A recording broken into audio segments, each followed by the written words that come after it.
Albert, who was only 14 at the time, kind of felt obligated to enlist in his father's replacements. And as you see in his picture, he's a pretty young tyke at that time, but convinced enough people that he was 17. It was 1864 when Albert Woolson enlisted in the Union Army, joining the fight as a drummer boy in the 1st Minnesota Heavy Artillery Unit.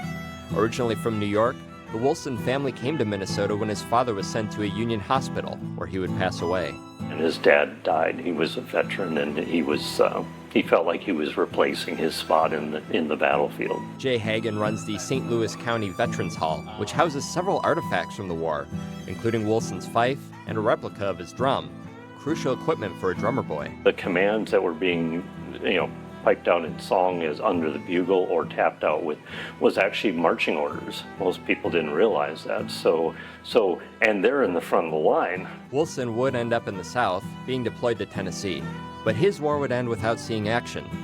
After peace came, he returned to the North.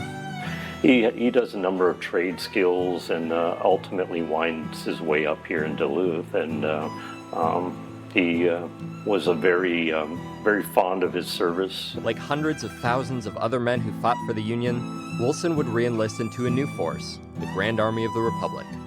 It's something akin to the Veterans of Foreign War, VFW, or the American Legions. The Grand Army of the Republic was basically a precursor to those types of groups. And this was a group in which Woolson would take a big role in throughout the community. My mother talks about stories where he did talk to school-age children in the classes, and talked about his service and how proud he was of the Civil War service. Keeping living memories of the Civil War alive was all thanks to a remarkably long life.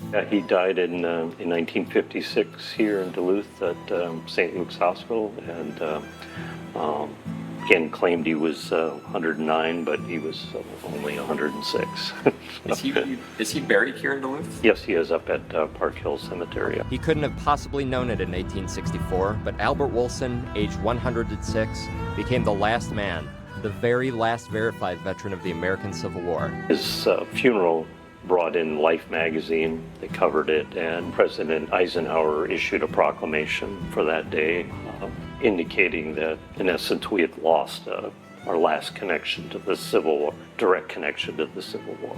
And so, nearly 100 years after the first shots were fired in the Civil War, the war that tore America apart and killed untold thousands both north and south, would pass out of living memory for the country. But Woolson, and everyone else who joined up, are never forgotten.